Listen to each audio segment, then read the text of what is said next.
Okay, so Sheriff RuthAnn Dickerson is a lifelong resident of Cape Girardeau County, married, raised 2 children, and proud grandmother to 2 grandchildren. Her involvement in the community includes her church organizations, Chamber of Commerce, SALT, which is Seniors and Lawmen Together, Network Against Sexual Violence Board member, law enforcement organizations, Knights of Columbus, Ladies Auxiliary, NRA, and Cape County Friends of NRA. In the past, she served on the Domestic Violence Authority Board, VIP Industries Board, and Cape Girardeau County Development Disabilities Board, and multiple other organizations. She has worked for the Cape Girardeau County Sheriff's Office for 34 years. She worked her way through the ranks to second in command before being elected sheriff in November of 2018 and again in November 2020. She currently serves on the Cape Girardeau Bollinger County Major Case Squad Board, Drug Task Force Board, Network Against Sexual Violence Board, Senior and Law Enforcement Together Board, and many other committees. She is currently serving as the first female sheriff of Cape Girardeau County. Please welcome Sheriff RuthAnn Dickerson.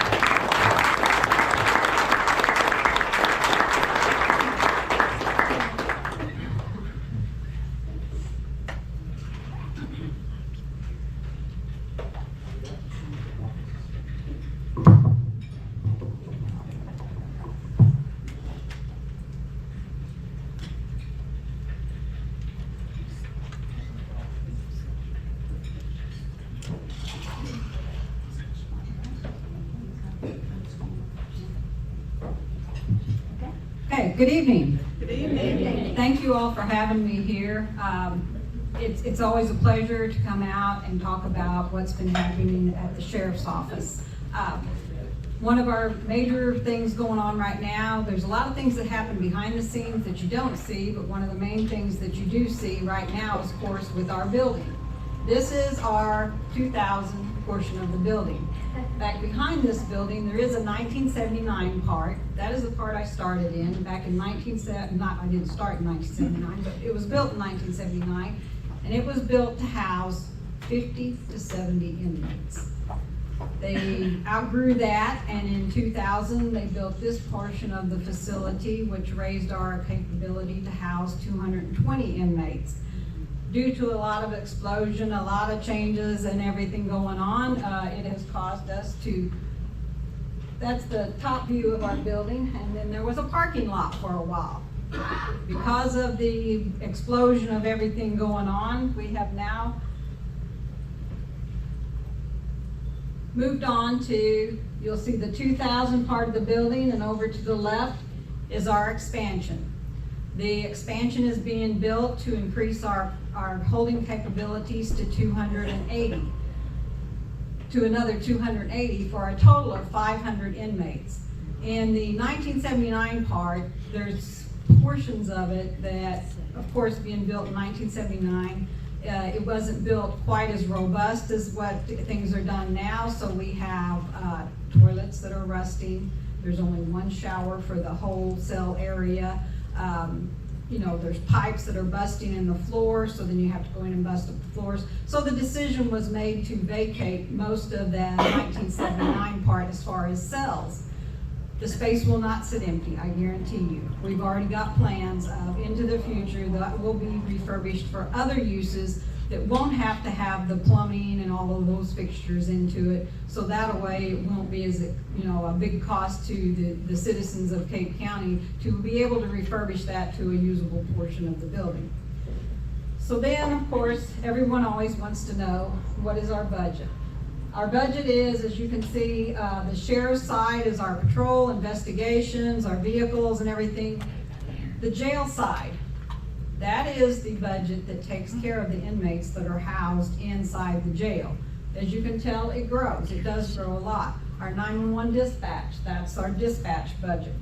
We did combine forces with Jackson several years ago to combine our dispatchers. Multiple reasons, because of the equipment being so expensive, it just made more sense with us being as close as we are to buy one piece of equipment instead of two separate pieces of equipment at double the cost. It also helps us do a cost sharing as far as the people that are paid and combine our dispatchers, because even before, when we were in two separate buildings, it was not unusual for the Jackson dispatchers to help back us up and us to help back them up. So combining our forces together, now they're right there together and can back each other up in real time. So. Staffing for the jail, there's a lot going on in the jail. The staffing has grown quite a bit. When I first took over as sheriff, we had 24 positions. We had 24 positions guarding 220 inmates. Those 24 positions were working 24 hours a day, 7 days a week, rotating shifts. That meant we didn't have that many people watching the inmates. There were issues. So we worked on increasing our staffing. Right now today I have 43 staff in the jail. It's a combination of staffing was added that should have been added when the 2000 portion of the building was opened. And we have added an additional 6 positions this year so we can start training people to prepare for the opening of the new addition, hopefully in about June of next year. By increasing the staffing, that has improved our on-the-job training. Before, an officer would be assigned a new person, and instead of sitting down and being able to show them exactly what needed to be done and taking them around, it was kind of like, come on, follow me, just do as I do. That's basically what their on-the-job training was, and that was not good training. We had issues with that. We have improved our training that we provide to all of our officers. The officers are becoming more efficient in what they do, and it helps them, stay longer. It reduces the burnout. It gives them quicker response to take care of the inmates, or if anything happens, the quicker response has helped us a lot, and it's less injuries. We have inmates fighting, and when the inmates were fighting, it might take minutes. Many minutes for our officers to be able to gather up and get in there and take care of breaking up the fight. Now the officers are boots on the ground, out there rotating constantly, and that way if a fight breaks out within 2 or 3 minutes at the most, they're in the pod breaking up the fight. So, less injuries to my staff. When you have a couple inmates fighting, sometimes it takes almost 3 staff on one person to break that fight up. If you were lucky, there was 2 of you going into the pod to break up the fight. So therefore, injuries were happening to the inmates and to the staff. So that's helped, lessen that. Why are we growing? That's a picture of the difference. And the biggest reason we're growing is this right here, our average daily population. You can see a breakdown. 2023 grew. It's grown every year, but instead of boring you with a bunch of slides of all these stats, in comparison to 2023, you can see how the last column is the average daily population. It continues to grow. Into 2024, you can tell it's really still hitting an all-time high. We're in a facility built for 220 inmates, and our top population this year hit at 319. Wow. It was really getting crowded. So we are really anxious to start getting, the new jail side open. So that led to the decision to increase the jail side. Like I said, we're adding 280 additional beds to bring our population to 500. The jail expansion was made possible at no tax increases. We're utilizing sheriff's funds, capital improvement funds, bonds, and grant monies that have written grants for a lot of the equipment and a lot of the furnishings that are going to go inside of the jail. Like I said, we're expecting hopefully to move in about June of 2025, but we're not going to open the doors and take 500 people. We cannot do that. The biggest thing is to grow gradually, and we are going to have to get the staffing.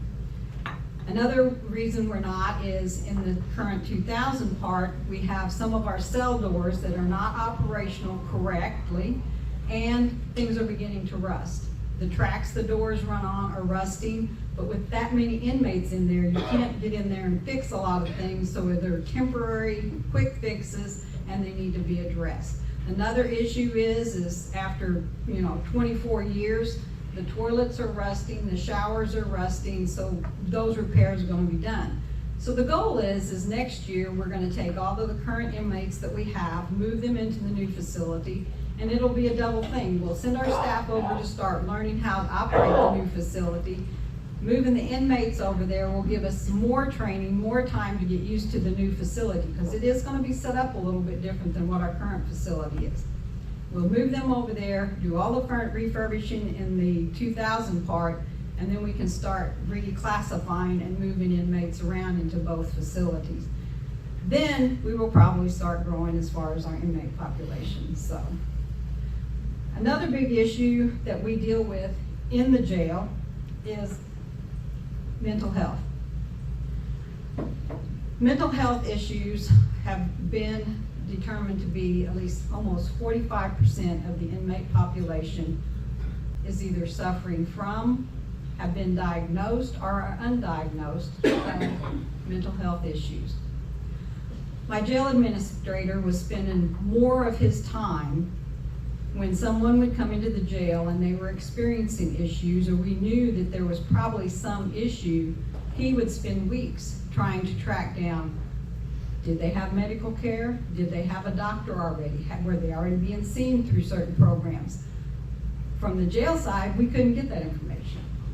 So therefore, we went and we partnered with the Community Counseling Center, and we received funding to hire a jail navigator. The jail navigator is a counselor that works inside the jail and works with the inmates every day. You can see from the stats, last year, in a year's period of time, she saw 963 people, 963 individuals. It gives you kind of a breakdown, because everybody always asks, do you think drugs play a problem into those issues? Yes, they do. So,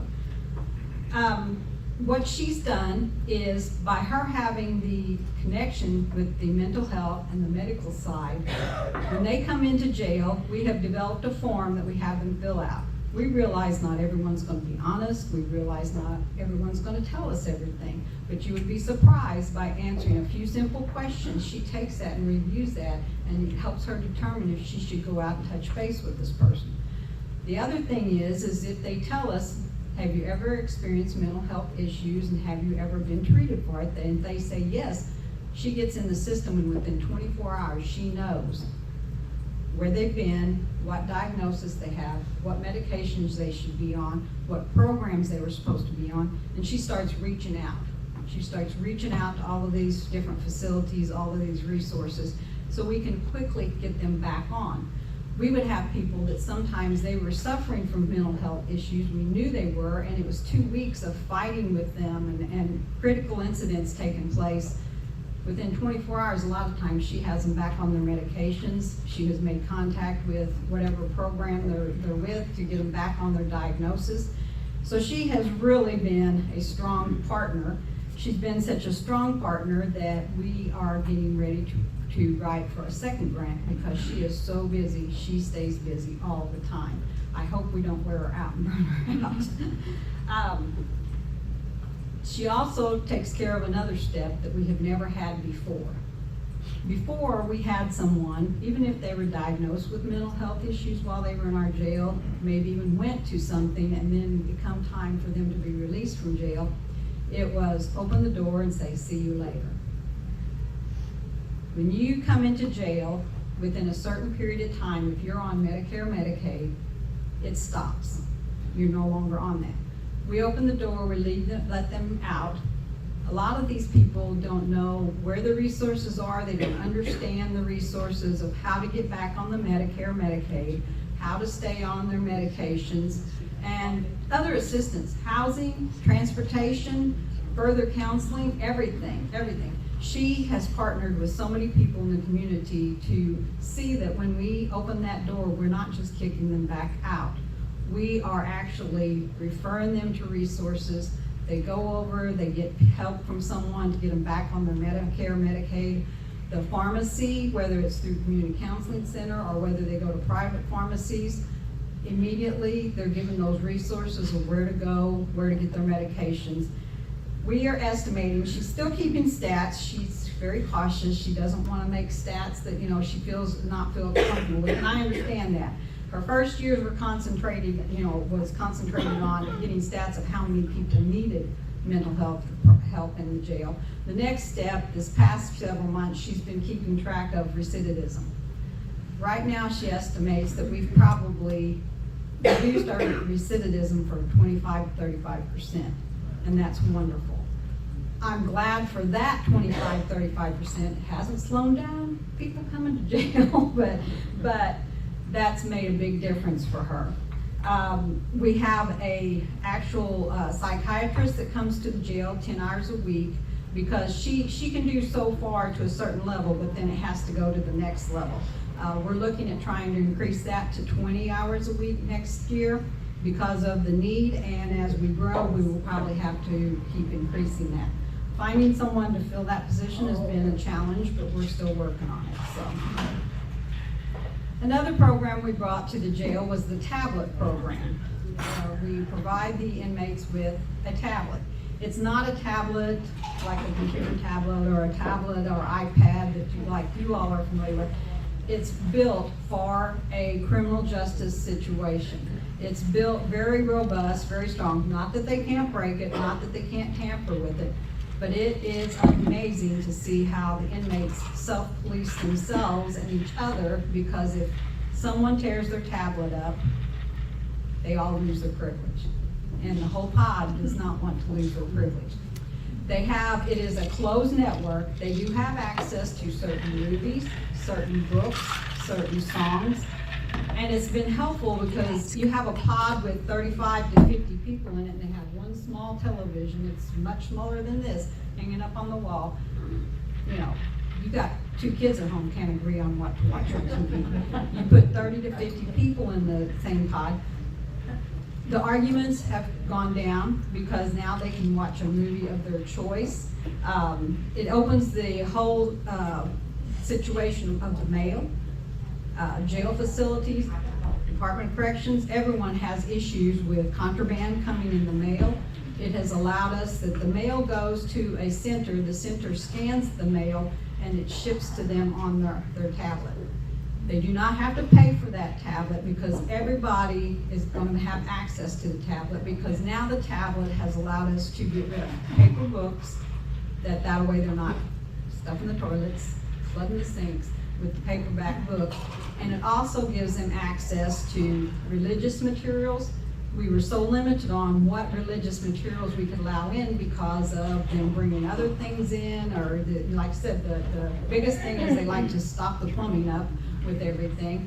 This has opened the door that they're open to just an endless amount of religious materials. They can research in the statutes, and they can do it at their time. They don't have to wait on staff to have time to pass that around and take care of them. So a big program that we're really proud of that we brought to the jail because of the tablets is the GED program. What better time that you have someone's undivided attention to try to better their life and give them an education than when they're in jail. Our first step was the GED program. It's been very successful. We've actually had some graduation ceremonies already because of it. We have one of the staff members that she has really taken it in hand. She is so excited every time somebody completes their GED. So even if we touch one person, it's one more person. So we also brought in a program called The Guardian. Basically, it was to help staff. Staff was, running around with papers in their hand. Used to be they'd have to have a listing of every inmate in there. Well, every time you do something, every time you take breakfast out, every time you take medications out, every time somebody leaves the pod, every time somebody goes back to the pod, when they go to court, you get the picture. That has to be noted. It has to be logged. It was a result of they were paper writing it, turning that paper into someone in the booth. Someone in the booth was sitting there having to type it up. Sometimes that didn't get entered for hours behind because of how behind everything ran. The Guardian system has allowed us, it's an electronic system where we can scan their armband, and when they go out for breakfast, when RuthAnn walks up to get her tray, they scan it, Immediately, it's entered in the system that RuthAnn took her tray. If she refuses it, they mark it, they refuse it. When they get their medications, it immediately scans it into the system, and it's all documented then in our jail management system. So that has saved a lot of time and a lot of paperwork for the jail staff. There's a lot of other features, we're trying to look at for the jail to improve our operations, and as we go forward, going into our new facility, I'm sure we'll take on new challenges. But another area that we worked on over the last several years was our patrol division. Our patrol division has increased from 24 to 34 patrol officers over the last several years. This has allowed me to put more officers on the street.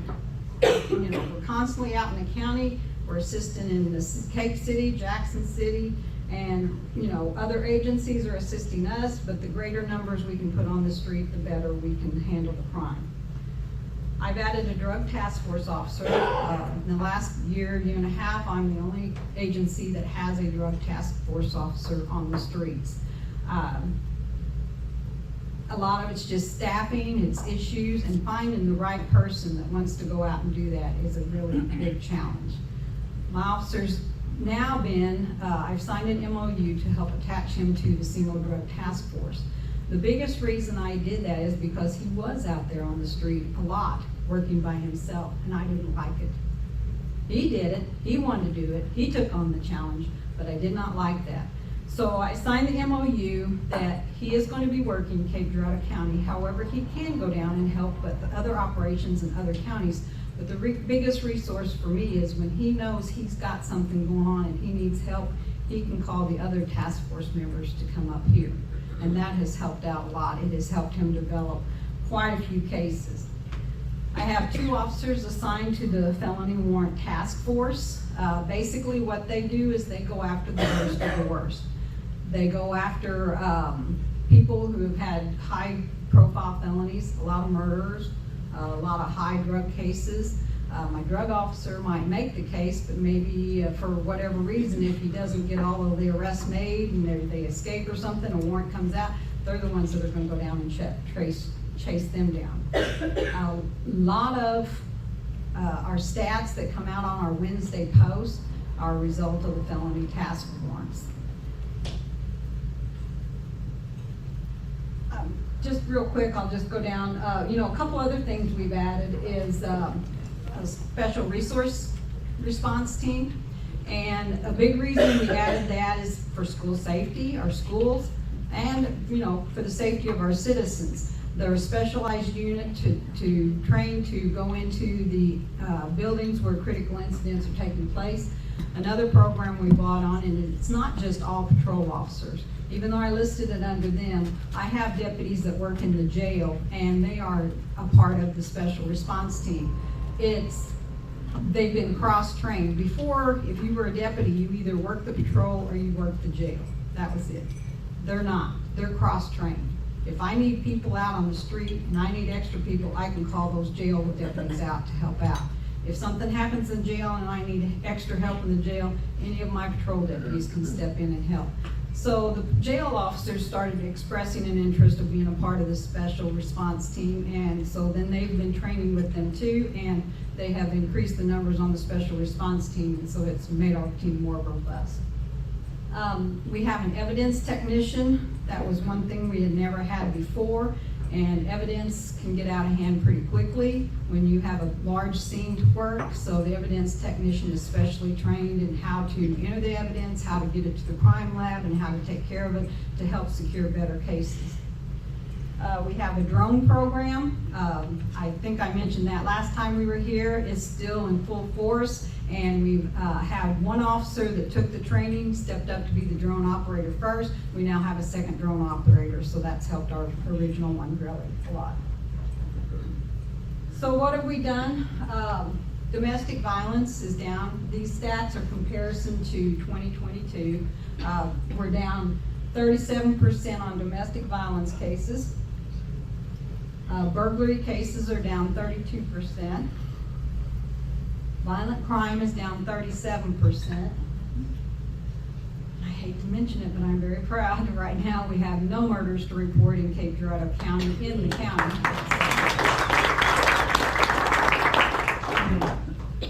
cases, that number is a little bit, little bit off, because if you'll notice, it says it's comparison to 2022. What happened in 2022? December of 2022, marijuana became legalized, recreational marijuana. So before that, quite a few of the stats were tied to marijuana stops, marijuana arrests. So that's made a big difference on that. The other thing is tying my officer to the drug task force. If he's with them and makes an arrest, some of his arrests get stat driven to the task force. I'm fine with that. I don't care where the stats are reported, as long as they're getting the drugs off the street. Such as that. That is a gallon bag full of fentanyl. The other boxes above it is the drug. They go by different names, so I'm not going to spout off what name it is, but there's different ones. Those were stolen from a veterinarian. That's the drugs they use to put the animals out when they're going to do surgeries or some procedure, and that's on our streets being passed to people to use in their bodies. So every day, when my drug task force officer shows up, he's okay, it's a good day. So that is what he's working on, is to get that stuff off the streets. Our dispatch center, it's a busy place. In comparison to last year, our calls for service are up. Our fire services that includes Jackson Fire Department and the 7 rural fire departments, because they do dispatch for the 7 rural fire departments. Of those, Jackson City and 3 of the outlying county fire departments also run first responder medical, so we have a lot of those calls involved in there. 911 calls are actually down. We're not sure what's going on with that, so our calls for service are up, but our 911 calls are kind of a little bit down. But some of it might be is because we have text to 911 now, and it has been utilized, and we don't have the records for that. The system doesn't have the records to pull for that yet, so they're working on that. So assisting other agencies, we're up on those. That is a lot. That is us assisting either another law enforcement agency, it's assisting like DFS, it's assisting juvenile. Those numbers do not include the times my officers are actually in Jackson City or Cape City. If they make the initial stop or they make the initial warrant arrest, that's not included as an assist. The assist is when that agency has called us and asked us for help. So warrants entered, the number of warrants we enter is constantly growing, but we're on the pace this year to go ahead and keep up with last year. So that keeps the dispatchers busy. I have 20 dispatchers. That includes their lieutenant and their sergeant, which is their first line of supervision. I hired 2 entry clerks. The amount of paperwork that comes through the dispatch center is really overwhelming. Every warrant has to be entered into the system. Every ex parte order has to be entered into the system. They enter the carry concealed weapon permits. They enter any stolen items or any lost items. And then if they get entered, if they're solved or if there was a warrant arrest made, then that paperwork has to come back out. So the 2 clerks work Monday through Friday, 8 to 5. They take care of a lot of the paperwork. They take a lot of burden off the dispatchers. However, the dispatchers still have to remain trained to do it, because if something happens after hours or weekends, holidays, they are responsible to go ahead and get the warrant entered or to take the warrant out immediately. By standards, we have so much time to enter a warrant into the system, and we have so much time to take the warrant out of the system. I have 1 part-time desk clerk that comes in and helps for administrative duties, oversees the payroll submission and things like that, and helping to wait on people at the front desk. A big thing that has always been foremost when I became sheriff, it's always the sheriff's foremost thought, but it's one thing that we have really worked on trying to improve is our training. Training, no matter who they are. We have increased our training hours from approximately, we increased training hours from 72 to 99 for each officer when possible. We've been able to host a lot of trainings in our office, and we've also sent officers out for specialized training. So we spend a lot of time trying to keep our officers trained, keeping them well prepared for any situation. So another thing that kind of ties up some of our time, but we always enjoy it, the officers are always willing to sign up to do it on their own, off duty, or come in extra hours to do it. Is anything that we're asked to do, special events, public interaction. Sometimes we do have to tell people no because we just don't have the staffing to do it, but the officers really enjoy getting out and working with the public. Another area we're proud of, and I usually try to end the slides with something positive, and everybody seems to be the most positive with our canines. We had one canine. We were afraid we were going to overwork him, so we actually we're so excited. We appreciate the community's support. We had a fundraising golf tournament. Everyone turned out, and we were able to raise the fund to go ahead and get a second canine animal, and his name is Maverick. So they are both workhorses. They've done excellent jobs. They've recovered a lot of stuff off the streets, and the officers that work with them are really, really dedicated. So what do we do next? There's a lot of things that got to keep up with. As the new jail gets up and operational, we're going to have to work on making sure that we're running it to the highest efficiency for the safety and security of our inmates and the public. We currently, in our booking area, we have an area that once we build the new portion of the jail, there's going to be a new booking area. We are going to take it on ourselves with some assistance from a contractor, but we are going to turn the old booking area into a medical area. Because of the number of inmates, we had to increase our nursing staff. We had a nurse Monday through Friday, 8 to 5. With medications, that was not working. We felt we were putting the inmates and our staff at risk, so now we have almost a full 24/7 coverage. As we increase, we will go to a 24/7 coverage for medical. A lot of people are getting older, and that includes the inmates.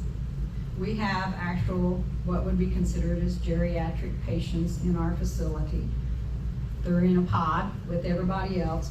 So with the new booking area, we're hoping to turning it into a medical, with the new booking area, we're going to take the old booking area and turn it into a medical area. It'll give their nurses a place to work. Right now, to talk to an inmate, they have one room that they go to, and so there's a lot of issues getting everybody cycled through there. This will give them more space to work, more privacy, more access. We have a doctor that comes in once a week to see anybody that needs to be seen. So we're going to be working on that next. Like I said, we're going to do the repairs to the cell doors, the tracks, the toilets and showers in the 2000 facility. We're going to be remodeling the administration portion of the 2000 jail building, because right now we're running out of space, but as we build the new portion of the jail, some of the office staff and everything's going to move over there, so that'll give us some space to open up in our current facility to help expand our administrative areas.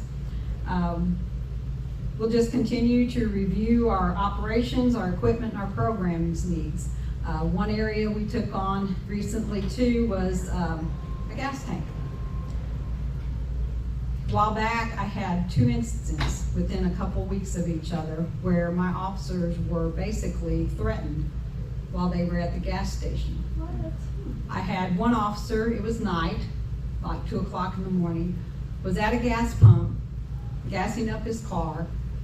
Unbeknownst to him, he was being videoed, and the gentleman on the video was calling him a pig, holding a gun in his lap, pointed towards where the officer was.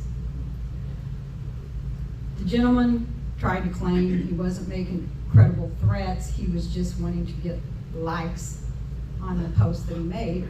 Luckily, someone saw the post, shared it with us, we took immediate action, and that's kind of where that led that train of thought.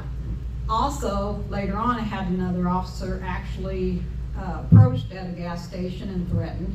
So that kind of led me to worrying about my officers out there in the middle of the night, out there gassing their cars up. They're very vulnerable at that time.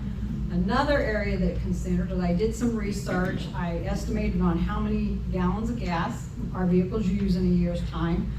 What can I do to help cost savings? A big thing is getting our own gas tank is it allows us to buy in bulk, so we get a better rate. And a lot of times the up and down, we're gonna try to watch it and catch it on the downslide instead of the upslide. And right now we're estimating in just the several months that we've had that in place, we've saved about 20% on our gas usage. So we're excited for that savings. It was actually installed out at the new EOC area. And so we're very grateful for Sam agreeing to it, the county for doing it for us. We talked about how could we put it where we are in town, but I really didn't think the neighbors would appreciate us burying 100 gallons of gas next door to them. So we decided the best and safest area was to go ahead and put it out there. It also serves a double purpose that it's hooked into the generator out at the EOC Center. So in case there is a major emergency, there's access to that gas tank immediately for the generator out there. So we're pretty excited about that. So there's a lot of things going on. A lot of, I'm like anybody else, when you're trying to hire people, we're trying to improve our wages. So we have tried to keep up. I currently am paying my patrol officers $21.72 an hour. In comparison to Cape and Jackson, that's kind of in line. They're still, higher than I am, but that's okay. We're still working on it. So like I said, we have a full patrol staff. We just recently had one person resign because they were going to work with their spouse and travel. So we do have one position in the patrol. We have a few positions open in the jail. In the dispatch, we usually always seem to have one or two positions open in dispatch. That's a hard job. It's, everybody thinks they're just sitting back there in a chair taking it easy, but the stress on them is just almost as equal, or it is equal to what it is for the officers out on the street, because they're the first ones getting the calls, having to get everybody out there. So that's kind of what's been going on recently at the sheriff's office. So if you have anything else that I needed to bring up, then I'll be glad to do so. All right. Well, yes. A big round of applause. So, first off, a few of our regulars had, a couple of them couldn't be here, so we have a few questions. Okay. But my first statement that I wrote down is because of, and we say this in here every week, because John Adams told us that our form of government was only for a moral and religious people. So with our moral decline, I just can't imagine doing what you guys do on a daily basis. And for the officers, I jotted some notes, their hourly pay. You guys are the first line, and I thank you for that. Especially with some of the drugs that are out there, and these people, and we have our own situation that someone in this room has just experienced, and so you just don't know who's going to knock at your door, who's going to come up your driveway, whether they're even going to remember it. So anyway, hats off to you for doing what you guys do. Thank you very much. And I do want to tell you guys, I did C106 called me about this visit tonight with the sheriff, and they asked just different questions about this and that. And I told them that she is always readily available to the citizens. I know that you can call, and I know that she will answer because she always either sends a text back or she will email, and she's always available. And for that, I appreciate, because I have contacted other elected people, elected office holders in our cities and counties, Jackson and Cape, and they will not respond.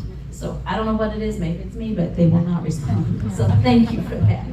Okay. The first thing, people knew that I took a jail tour, and so I don't know if you would like to speak to that. Is that open? How can someone tour the jail? And I will tell you, it's an eye-opener. Right. Do you want to speak to that? We try to do as much as we can. We even have the schools wanting to bring students in. We're a little cautious of that, but the schools reassure us that they have the parents, sign the release knowing that they're going to the jail, but we really watch what areas. You being an adult probably got to go into a little more in-depth than what was, but yeah, you can call our office. We are glad to try to accommodate people, because if you don't know what the inside of the jail is like, thank you. So, appreciate you. But it is an eye-opening experience, and right now it's hard as a law enforcement official to go up there and look out and see all of those people that are so packed in those areas. I've got kids, you've got kids. You can't get 2 kids to share a room anymore, and I am packing that many people in a space. The new facility, right now we have, some of our cells can hold anywhere from 2, 4, 6, or 8 people at one time. We do have an area called a dormitory. That's where a whole bunch of people are just out in the open together. Back in the day, that maybe was a good idea, because it was utilized at, many years ago as kind of a quick pass-through. It was like, years ago, if you recall, we used to have what they call 24-hour hold on somebody that was intoxicated. You brought them in, you let them spend so many hours and sober up, they got a ticket and they went home. That's all changed, but that used to be kind of what the dorm was for. They weren't totally locked down like, more severe cases and more severe crimes. Those days are gone. Work release programs, those days are gone. So the dormitories really don't serve a purpose as much anymore. So in the new facility, it will be more individual or 1 or 2 cells, but it also helps us with what they call classification, where you can, classify them, that the really hardened criminals go more in one area and the lesser criminals go in another area. We also are opening one of the pods to be the mental health wing. That will allow us to put them in an area where they can be treated properly. It gives them better access to have time with the counseling, programs and stuff, and we hope to increase those counseling programs. So, that's a lot of what's going into the design of the new jail. Super. Okay, let's see. This was emailed. What plan is there to divert illegals from being transported here? It's constantly being monitored, not just by myself, but a lot of the officials. For one, I want to safeguard what I can do here to protect our citizens, the people that live here on a day-to-day basis. I don't want my resources to have to go to take care of the illegal people. So it is constantly monitored. We have connections down at the airport, watching if anything suspicious is going on down there. We don't really have buses that stop here in Cape County anymore, so don't really have to monitor them. I know a lot of areas that the sheriffs and the police monitor the bus stations. We're constantly monitoring any traffic up and down the interstate, especially when it's someone that's walking, the homeless people that are coming into the area, monitoring them. So, we're doing what we can. So, it's off, right? Because I did it. Okay, going on along with that, what can we as citizens do to help monitor that situation? I think of Springfield, Ohio, where all of a sudden there's 20,000 illegals in the town and taking over. That didn't just happen overnight. People saw something, and we want to be respectful to liberty of all. We don't want to, just be a Karen and call you and say, we just saw 20 down at Walmart, blah, blah, blah. So we want to be respectful of all, but what kind of signs do you need to be alerted to if we were happening to see something? Well, you can watch the news every night, and where they're reporting where those people were taken into those areas. Our best line of defense, whether it's that or whether it's crime, is you see something, say something. Right. So even though they might not be doing anything overtly to break the law, if we seem that we think it looks odd, you're not opposed to us alerting. No. Again, I'll say it again, I'm very grateful right now, a lot of people think because we have the jail that we see a lot of illegals up in the jail, but we don't. Most, if they've been arrested, they're either here on a green card or have the proper paperwork and documentation. So really right now, thankfully, we right here in Cape County have not seen a lot of the issues that some of the other areas have, so. If some of our citizens see something odd and feel like they need to report, what's the best way to get word to you, your people? Call our administrative line. If it's something that's an emergency, please call 911. Right. But to not tie up the 911, if you've seen something happening 2 or 3 times, you're like, this is just not right, something's off, give me a call. The drug task force officer, the warrant task force officers, they're out there a lot, and they're out there in areas that you and I probably don't visit, and they see a lot more than anybody. And so, we give a lot of information to them. Patrol officers are alerted all the time of anything going on, so. You wouldn't happen to know that administrative phone number off the top of your head, would you? 573-243-3551. And for Jackson City, it's 243-3151. You are good. All right. Is anybody monitoring, like at the airport? We've all heard the stories where, yes? Yes. Cape Girardeau City actually has officers that work down there at the airports. Okay. Okay. All right. Is there any plan in case of violence after the election?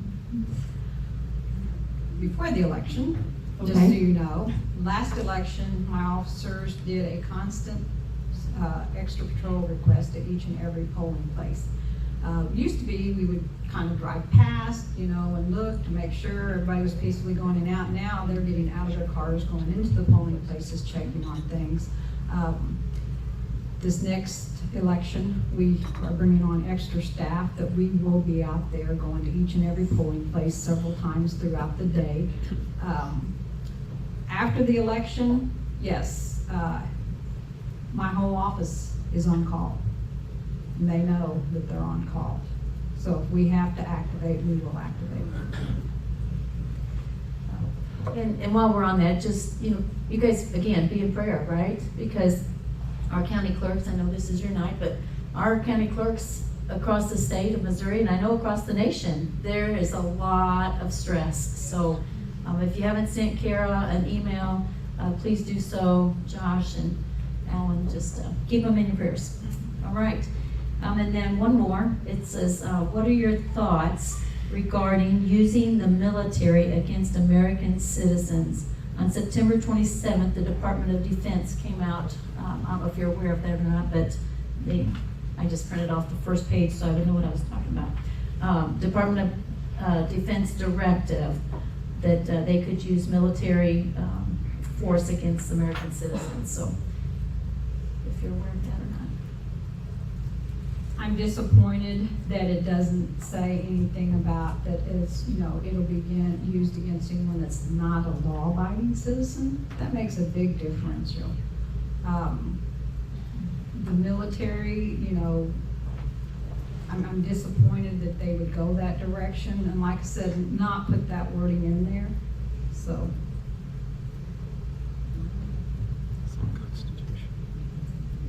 No, I just feel like there's more to say about that.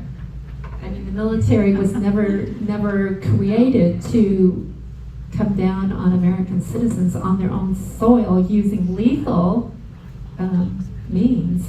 Right. So in these days, the definition of law-abiding is somewhat nebulous. I mean, school board, parents going to school board meetings have been labeled as domestic terrorists. I agree, I think I come from the age where, and I would want my school children to be that when they look at military, they're not fearful, that they're they feel safe that they're there. So you're right, it could be a discussion that could go on. Right. So on a larger scale, you know, especially with the recent administration, Biden administration, there's been an increased call for the feds to come down in the counties and the towns and cities. And I know we've talked to you about that a little bit before. You are our protection. You are our line of defense. I mean, you are doing an awesome, amazing job with that squeaky wheel over there, all those prisoners and all those issues there.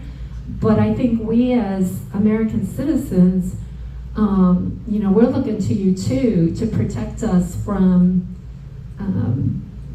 overreaching federal influence. Can you speak a little bit about that? I know that's a really general thing I'm throwing out there. What are your thoughts? It's according to what level it is. You know, that's why on a daily basis, the sheriffs work together to make sure we have our MOUs in order, that we can back each other up. You know, for example, last week, and as of yesterday, a neighboring county experienced something that if you're going to keep somebody in your prayers, please keep them in your prayers. They lost an officer, a very young officer, a very promising, uprising officer, and they lost him. And Bullinger County is a very small, tight-knit community. It hit them hard. So the first thing we did is we grabbed officers, we grabbed dispatchers, and we took people to Bullinger County, and we told them, we're here, let us do it. We took over.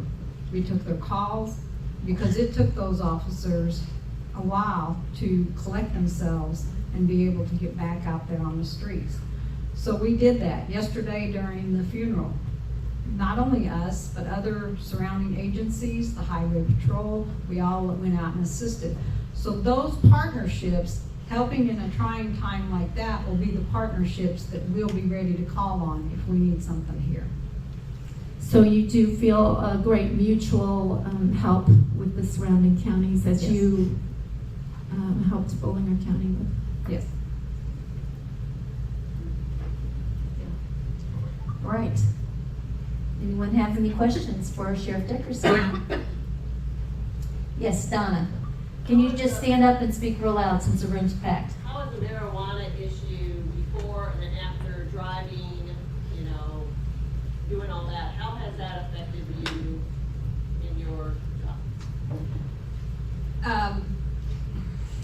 Several different ways. We cannot make an initial traffic stop due to suspicion if it's just suspicion of marijuana. Even if they're found to have marijuana on them, or even if we suspect they're using it at the time they're driving, there is no measurement. Like DWI, you know, steps of whether you're under the influence, there is no measurement. So we really have to be cautious. And pretty well the prosecutors across the state of Missouri have pretty well told us, don't bring us a marijuana case. So it does get hard. Right. Something that just came up a few days ago, there was something about helicopters driving or flying overhead and had a such and such foot drop to survey land underneath property road. 900 feet down. 900 feet down. And it is my understanding, who has that? Geomapping. Geomapping, thank you very much. And so, you want to speak to that, Kim? Can you help out? No? Well, I mean, they're used to, Stand up and speak. I'm sorry. The equipment is used to discern what is underground, whether it's water, minerals, our natural resources, and they're mapping those natural resources with this kind of equipment. Is that what you? Yes. So is that, can we keep them out of our county? Because we own what's underneath our land that we own, that I own, you own, everyone else. So can we keep them out of our county? You're talking land versus air. But they're surveying what's underneath. Who are they? Department of Natural Resources. Department, yeah, DNR, that's right. I don't want to skim the article. Yes, it is the DNR. Officially, I have to say, they haven't broken the law because of other things in place. If there is no crime against it, and so therefore it would be a civil matter, and fighting it civil, that's an area, it's not mine. You know, yeah, I mean, we get calls sometimes because of even the electric lines. The electric companies out there doing their thing, but the law allows them to have so many feet space to work on their poles and their lines and stuff, so we're caught in catch-22.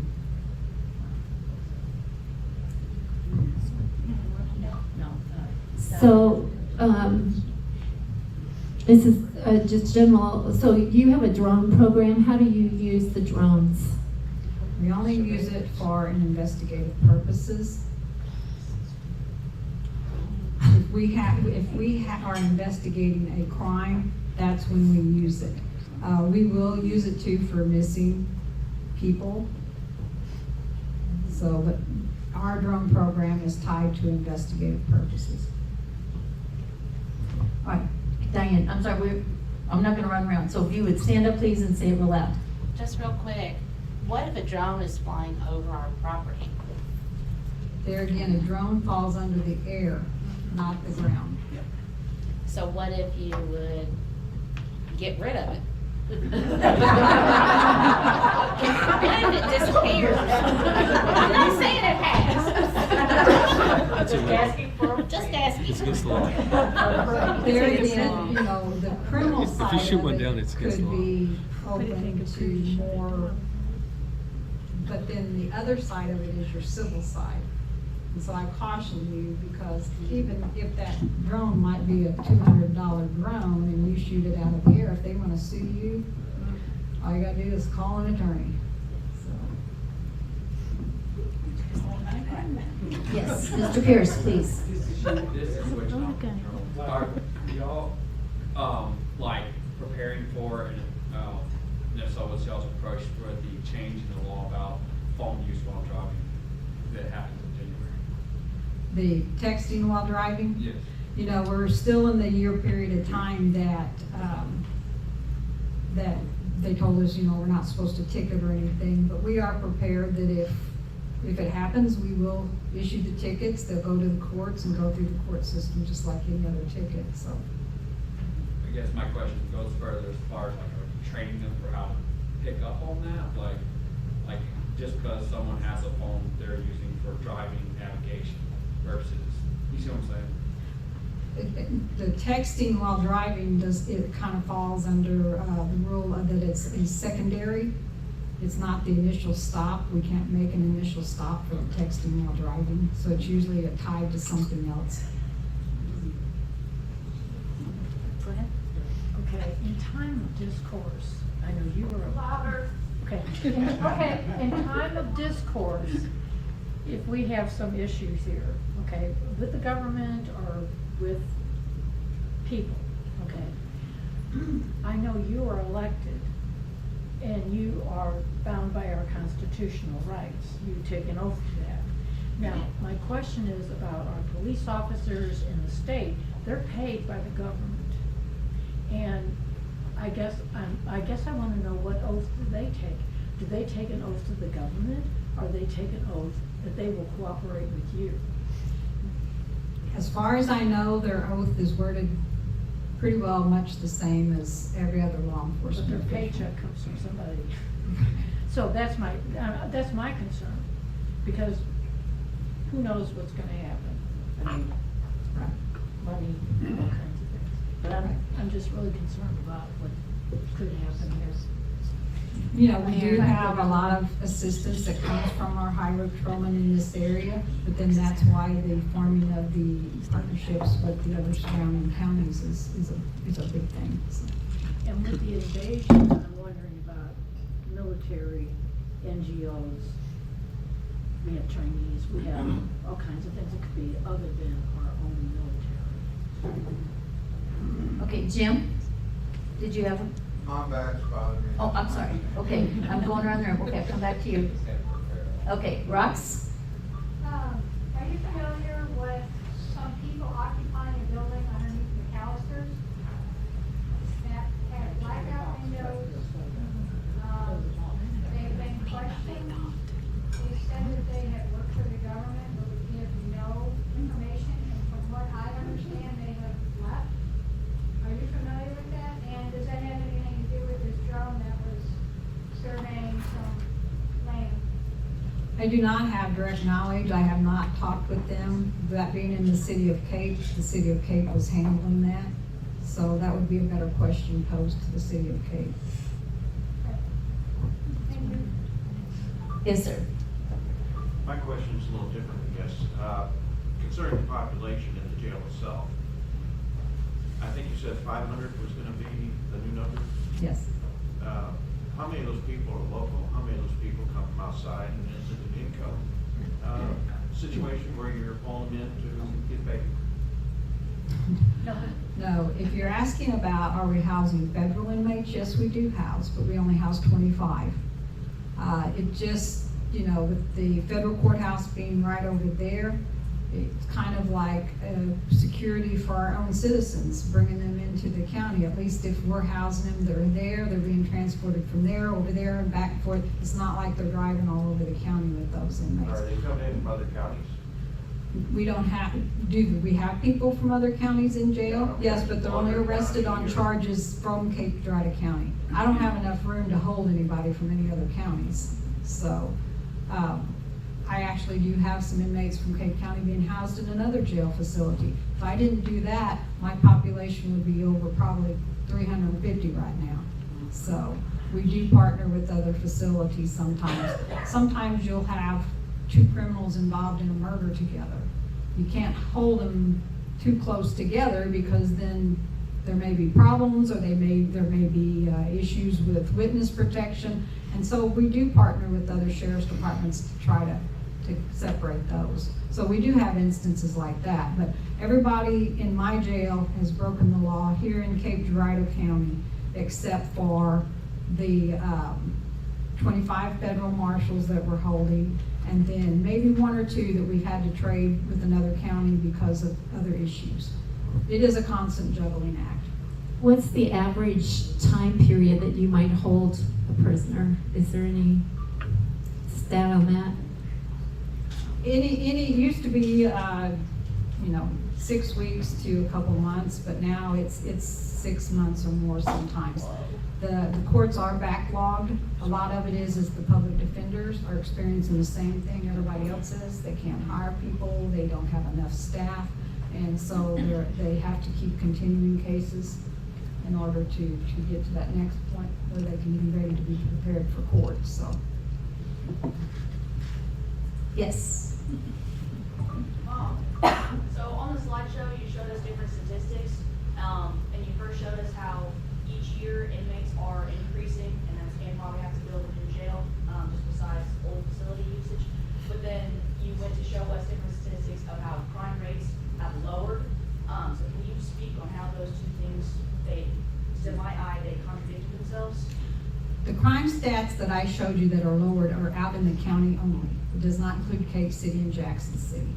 The increase in the inmate population, and I'm not throwing anybody under the bus, but it's from Cape Girardeau City. Couple different things have caused some of that. The municipalities have adopted where they no longer utilize municipal laws as much, and they don't house people in the municipal jail.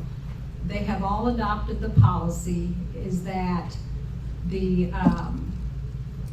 if they commit a crime in the city of Cape and it reaches the level of being a state charge, they will charge them with a state charge. Therefore, they become my inmate. So that's caused some of it. On the other side of it is your Department of Corrections. The Department of Corrections has closed some of their facilities down. you sentence someone to do 5 years in the Department of Corrections, and sometimes they are back here in Cape County before my officers return from their road trip. Because the Department of Corrections classifies them, categorizes them, and they do not serve a full 5 years in the Department of Corrections. So therefore, those two sides are squishing your counties everywhere. It's not just here, it's everywhere. So that's why, even though our crime's gone down, our inmate population is going up. I'm sorry, yes, you both, okay, I'll let you go, you next. Go ahead, Tony. I'm very aware of the tragedy A little of bit child louder. sex trafficking. The question is, are we having to deal with that in Cape Girardeau County? And two, is there a mechanism in place for the sheriff's department to fight it? If there's anyone who belongs in any community, I don't care if it's a 50 people population on up, that thinks that they would never be touched by sex trafficking, I can't agree with that. Are we preparing to deal with it? Even though she's termed as my domestic and violence investigator, she's also investigating sex crimes as a whole. So she's the one doing a lot of that. We work with one of the task force from Southeast Missouri on if we have reports, we have cases that we need extra help on. We share costs and are part of a cybercrime task force. So anything that comes in, we immediately get them on board to help us with it. So yes, we are doing what we can. Yvonne, you're up. I forgot what You forgot. I'm sorry. That's okay. First of all, I want to just thank you. For some reason, God has you on my heart a lot. So, and that's often. Would you speak to about the homeless situation in Cape Girardeau? I've worked with people in dire situations for over 38 years in St. Louis area and now in Cape. I worked in 5 area prisons in St. Louis before we moved to Cape. So I'm kind of familiar with a lot of the things that are going on, and it's hard. That's a hard job. Even on a volunteer basis, you know, I saw some things. I'm concerned about the homeless situation because I've heard that at any particular time there's over 100 homeless people in Cape Girardeau. I want to know what procedures do your officers have to handle them since we don't have any shelters or places for them to go. I know a lot of them are transient, you know, they're coming, they're going. We minister to families on the street. So what procedures do your officers take, you know, with the homeless?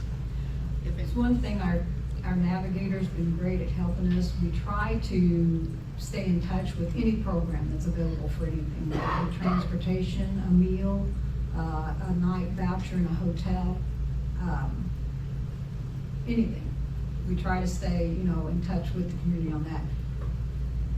Do you arrest them if they're on a park bench? Because we don't. Okay. No. The only time they end up in my facility is if they've done something, and a lot of times it is trespassing. I know us and Cape City, we tried to come up with a norm that you trespass them verbally, saying, you know, they don't want you here, please, you know, what can we do to help them find some place? We do what we can. A lot of times they just say, oh, I'll move on, and you know, we're not gonna force them to do something else.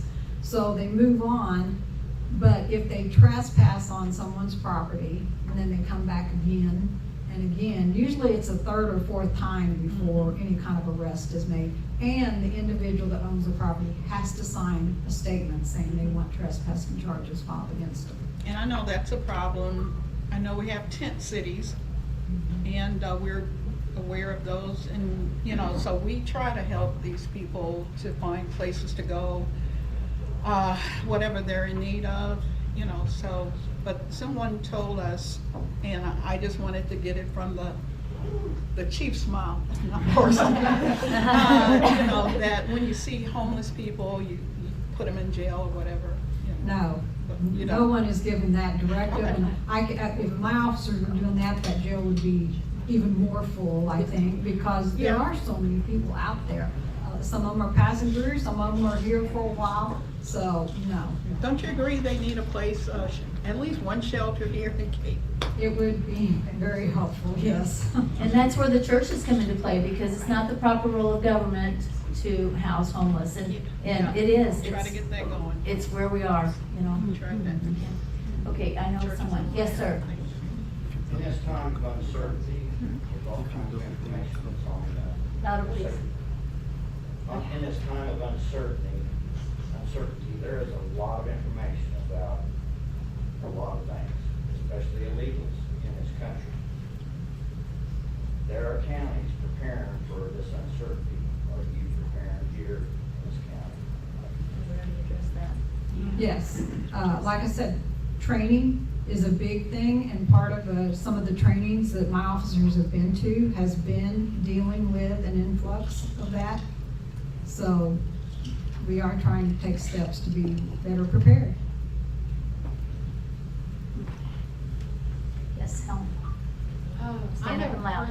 I had a friend here, and it's a Cape City kind of problem, but I was wondering if you've seen or heard of it anywhere else, who was traveling home from her sister's house in Cape to her home, and ran across two groups of men, young age men, 20-ish or so, not looking to be white American or Americans, dressed all in black with hoodies at night marching, and the largest group she estimated to be 17 to 20 people.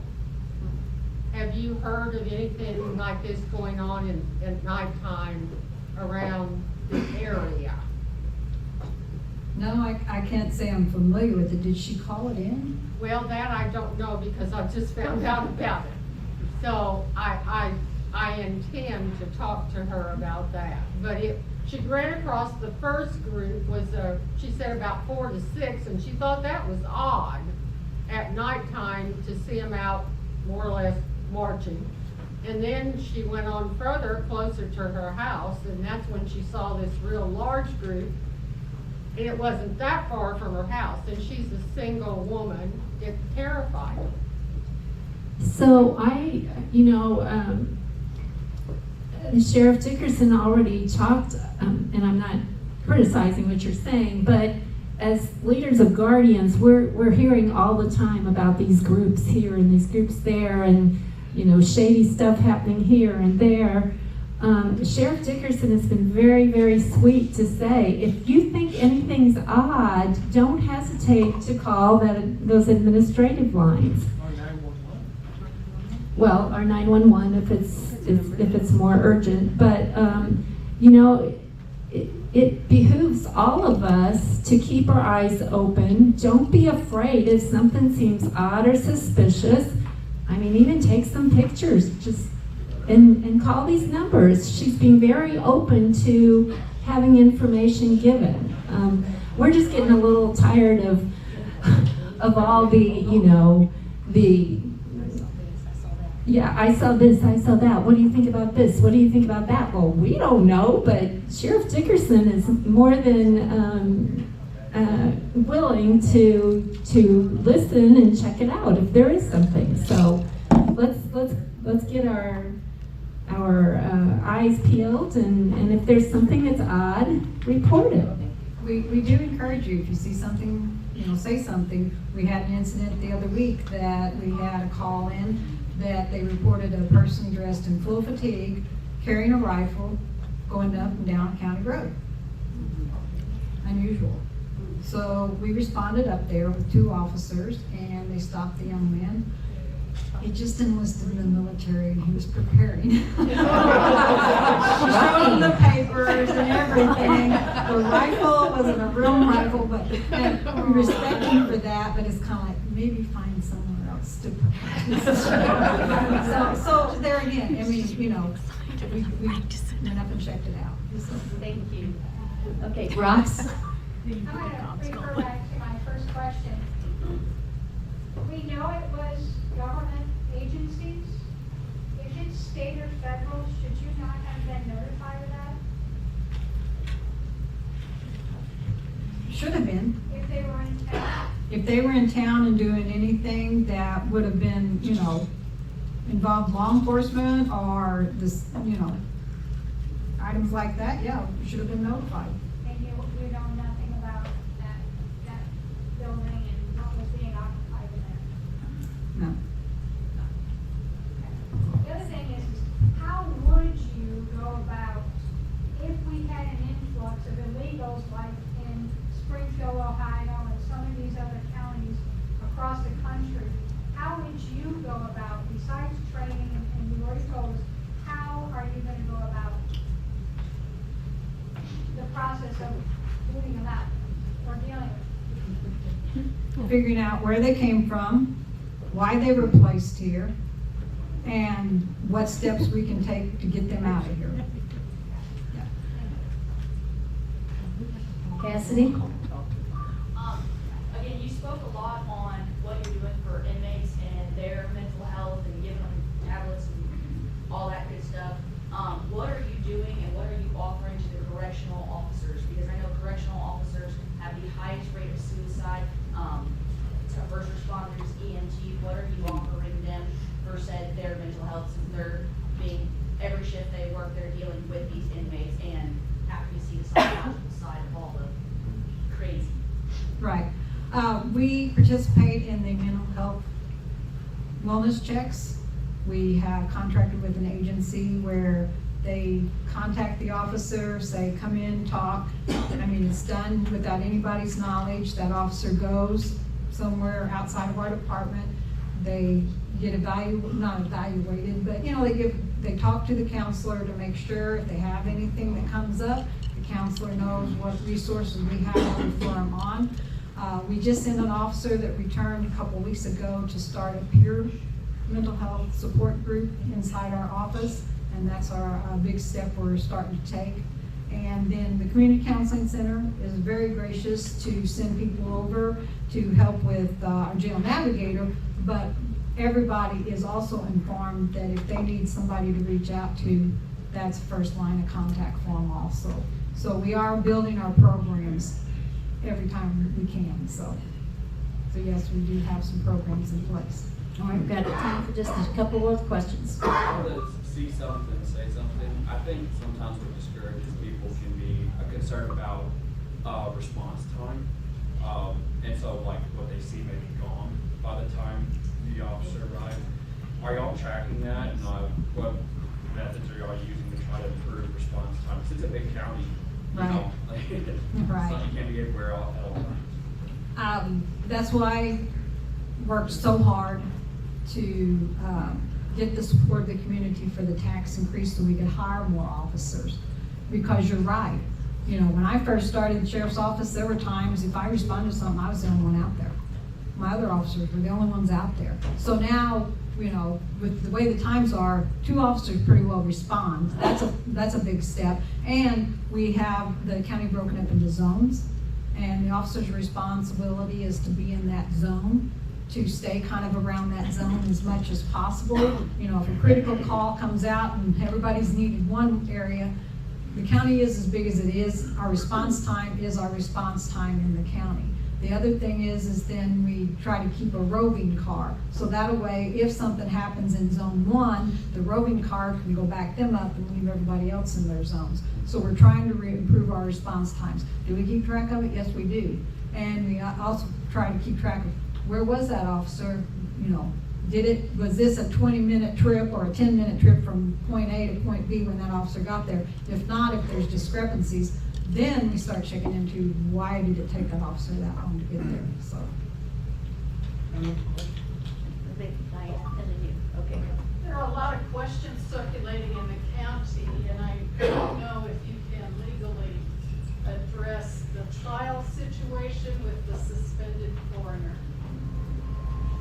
I can't address that at that time, because Thank it's you. still considered under investigation.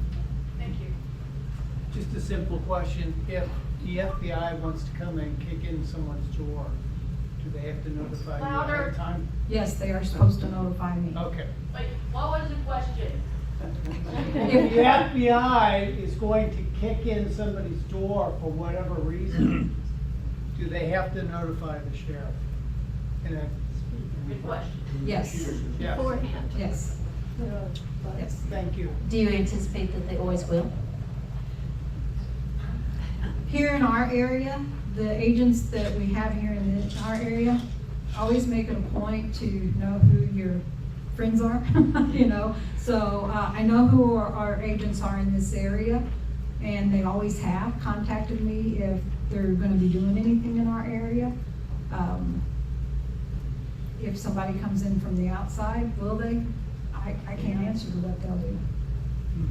Alrighty, you guys, everyone, thank you so much for all of the questions. I'm sorry I wasn't gonna walk on and try to